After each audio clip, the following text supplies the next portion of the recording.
Hey, salut les potos! Voilà, tout d'abord, je voudrais vous souhaiter une bonne année et une bonne santé pour cette nouvelle année 2021 parce que enfin, on a passé cette putain d'année 2020, si possible sans trop de séquelles, que ce soit physique ou psychologique.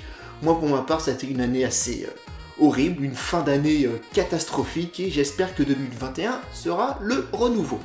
Ouais, enfin tout ça c'est bien gentil, mais tu vas nous parler de quoi du coup aujourd'hui? Bonne question. Aujourd'hui, j'aimerais vraiment qu'on parle d'un acteur politique très présent sur le YouTube game français, Greg Tabibian de JSPC, je suis pas content. Ouais, enfin bon, tout ça c'est pour faire des vues comme un gros enculé, quoi. Bah dans un sens, c'est pas totalement faux, il suffit de voir ma vidéo qui a eu le plus de vues, c'est-à-dire ma réponse à Greg Toussaint du Marvel Comedy Show. Je me dis, si je peux profiter un petit peu de parler de politique comme je fais tout le temps dans cette chaîne, des acteurs politiques du moins du YouTube game, bah j'ai envie de te dire pourquoi pas. Tout d'abord, j'aimerais préciser une chose, ce ne sera pas une vidéo clash, parce que d'une part, je n'ai jamais aimé ça, je n'ai jamais aimé le clash, d'autre part, c'est vrai que physiquement, on peut pas dire que Greg Tabibian soit l'homme le plus balèze du monde, mais il n'empêche que je n'ai pas envie de clasher, ça ne m'a jamais intéressé, et en parlant de clash et de Greg Tabibian, j'aimerais qu'on voit ça plus en détail après. Là, c'est le moment un petit peu SOS, je raconte ma life, mais c'est vrai que je me suis intéressé un petit peu au YouTube game politique. Après un certain 13 novembre 2015, on sait très bien ce qui s'est passé. Bon, encore une fois, je raconte ma vie, mais je connais quelqu'un qui était au Bataclan, qui s'en est bien sorti, heureusement. Et Inch'Allah, comme on dit à Cergy-Pontoise. Merci, c'est intéressant de le dire. Toujours est-il que c'est à partir de ce moment-là que je me suis vraiment intéressé à la politique française, du moins à l'aspect, l'importance de la politique dans notre société, française ou autre, plutôt française pour ce qui nous concerne. Lorsque je revois les vidéos de Laurent Fabius, anciennement ministre des Affaires étrangères sous la présidence de François Hollande, qui disait les mots exacts, le Front Al-Nosra a fait du bon boulot. À l'époque encore, pour nous, le Front Al-Nosra, c'était des résistants. C'était ça en fait, on les comparait vraiment à la résistance sous l'occupation allemande. Et plus tard, on a vu que le Front Al-Nosra c'était Daesh, et ce qui veut dire que le ministre de l'époque avait bien précisé que la France a armé, entraîné, donné des moyens logistiques à Daesh. Voilà ce que la politique française, pour moi, signifiait.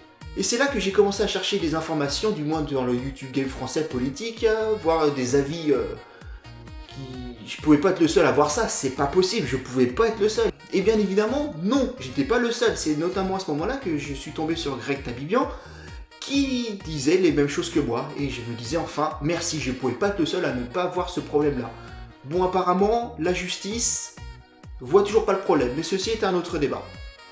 Enfin bon, tout ça pour dire à Greg Tabibian, merci de faire ce que tu fais, merci de mettre en avant la politique, Mais il y a quand même 2-3 petits trucs qui me plaisent pas dans ce que tu fais et j'aimerais qu'on voit ce qui me plaît, ce qui me plaît pas. Encore une fois, ce n'est pas une vidéo clash. C'est juste que, comme absolument tout, on peut critiquer, que ce soit des bonnes ou des mauvaises raisons, mais tout est critiquable, absolument rien n'est parfait.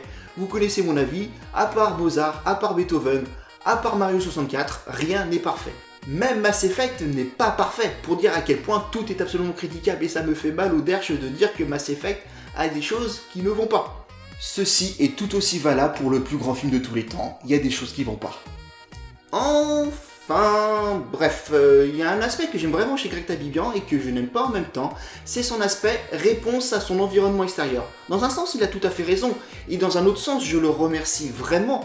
Greg Tabibian, c'est le seul qui m'a répondu vraiment en DM. Vous vous rappelez quand je dis que je n'aime pas le clash, et quand je voyais tout le clash que faisait Greg Tabibian à Franck Brusset, franchement les deux je les ai contactés et je leur ai dit concrètement qu'on s'en bat les steaks, que ce sont leurs histoires à eux qui règlent ça entre eux et que nous les spectateurs, ça ne nous concerne pas. Greg Tabibian était le seul à me répondre disant que... il m'a dit des choses, on s'en fout. Je vous dirai pas, mais au moins il m'a répondu, il a dit quelque chose, on a un petit peu discuté avec, c'était sympa, Greg Tabibian a vraiment la réponse à son environnement, et ça c'est vraiment agréable, ce que les autres ne font pas. Je veux dire, est-ce que vous avez déjà essayé de contacter un youtubeur de plusieurs centaines de milliers d'abonnés? Jamais personne ne vous répondra. Greg l'a fait, merci.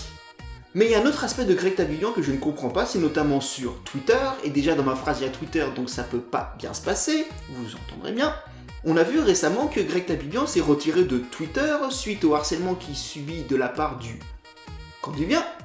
Mais c'est là que Greg, si tu me regardes, hop là, ici, là, voilà. Greg, je voudrais juste te dire, un défaut que je te fais, contrairement à ce que j'ai dit avant, effectivement. Donc, j'ai jamais dit que moi j'ai la seule et unique réponse, que je dis forcément les bonnes choses. Tu donnes beaucoup trop d'importance au camp d'en face, et pas assez d'importance finalement aux gens de ton camp idéologique. Oui, je comprends que tu ne fais que répondre à le cervelet, quoi. Vraiment l'aspect émotionnel de ton cerveau qui va te pousser à répondre forcément aux gens qui t'insultent, contrairement à répondre finalement aux gens qui disent du bien de toi. Me dis pas que quand quelqu'un te dit qu'il t'aime beaucoup, que tu lui écris un gros pavé pour dire merci. Non, par contre, quelqu'un qui va te traiter de sale facho, tu vas lui pondre un putain de pavé, voire faire des vidéos pour dire à quel point ces personnes se trompent, disent du mal, etc., ce qu'on veut.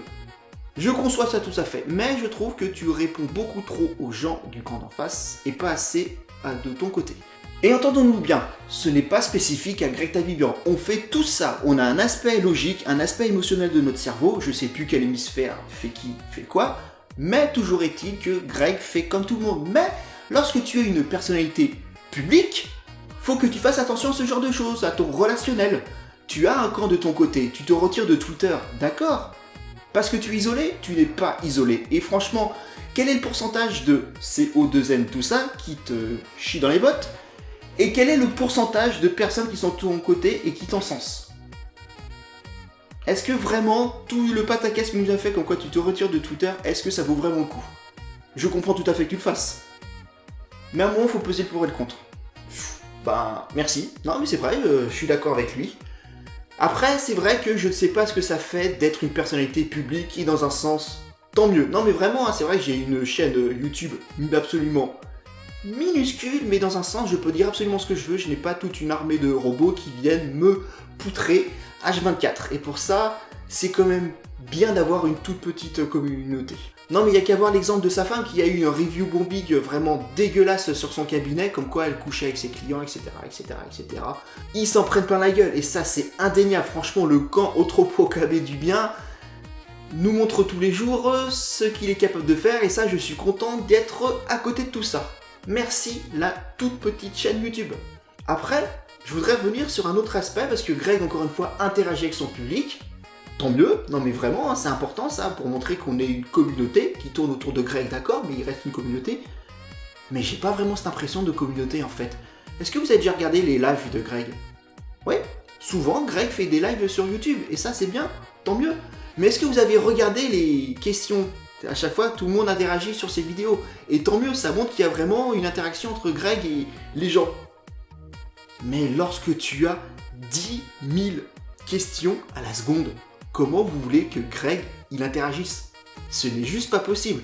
Après, je voudrais dire un autre truc. Greg interagit lorsque c'est genre Code Reno qui pose un truc. Si vous faites vraiment des questions et des réponses contre vous deux, pourquoi vous faites des lives ? Je ne comprends pas en fait le principe des lives. Enfin, dans l'idée, je comprends tout à fait. Mais, si tu n'interagis pas avec les gens qui te crivent, pourquoi le faire ? Je comprends que tu puisses pas le faire. Du coup, je pose la question sur les lives. C'est un peu problématique dans un sens, quoi. Après, un autre aspect que j'aimerais voir à propos de Greg, non seulement Greg, c'est vrai, est un acteur politique, on a vu qu'il avait même voulu monter un parti avec Tatiana Ventose, que malheureusement ça s'est pas fait parce que lorsque tu n'es pas du système pour monter un groupe, bah c'est mort en fait, hein, tout simplement. C'est pas qu'il est incapable, c'est que c'est mort tout simplement. Mais faut pas oublier que Greg est humoriste. Et cet aspect-là, on a tendance à l'oublier dans un sens, mais je trouve qu'il est beaucoup trop présent. D'ailleurs, j'aimerais en prendre l'exemple d'un mec dans une de tes vidéos. Le genre de mec qui non seulement ne mérite même pas qu'on dise son nom, mais en plus, je comprends pas pourquoi à la télé ce sont toujours ce genre de personnes qui ont le droit de parler. Il y a des millions de gens, franchement, qui ont un avis plus intéressant que ce genre de personnes. Mais non, fallait que ce soit ce genre de connard qui nous sort que, lors du repas de famille de Noël, il fallait mettre Pépé et Mémé dans la cuisine, on coupe la bûche en deux, pour vraiment avoir aucune interaction avec les grands-parents. Bon là je crois que le sketch est fait, il n'y a même pas besoin de rajouter une vanne, mais il fallait forcément que tu précises que Brigitte Macron est vieille. C'est ça qui me dérange un petit peu, je sais que t'es humoriste, mais ça servait à rien, ce pic était totalement gratuit. Et je trouve que le seul pic que t'aurais dû faire, c'est à ce genre de connard. pas à Brigitte Macron. Oui, elle est vieille. Oui, c'est pas normal qu'on la voit autant. Je fais partie des gens qui pensent que la première dame n'a aucune fonction officielle et ne devrait même pas apparaître dans le paysage politique français. D'accord. Mais finir tout ça pour dire que Brigitte Macron est vieille, excuse-moi, non seulement c'est pas drôle, mais ça sert à rien et ça détourne l'attention du poste de base qui est que, à un moment, faut arrêter de nous prendre pour des cons, quoi. Enfin, bref, Greg, merci, vraiment, merci du fond du cœur, quoi, pour nous montrer finalement cet aspect de la politique absolument néfaste, débilisant et infantilisant. Montrer qu'on n'est pas seulement des moutons, qu'on peut peut-être réagir, qu'on peut faire quelque chose, montrer déjà les problèmes. C'est une partie résoudre les problèmes. Après, ce serait bien qu'on trouve autre chose. Mais ceci, c'est pas dans l'aspect du YouTube Game qu'on pourra faire bouger les choses. Mais en tout cas, merci pour tout ce que tu fais, vraiment, et je vous souhaite à tous et à toutes une très bonne année 2021. Parce que, je peux le dire enfin, bienvenue en 2021. Allez, salut potos. Ciao.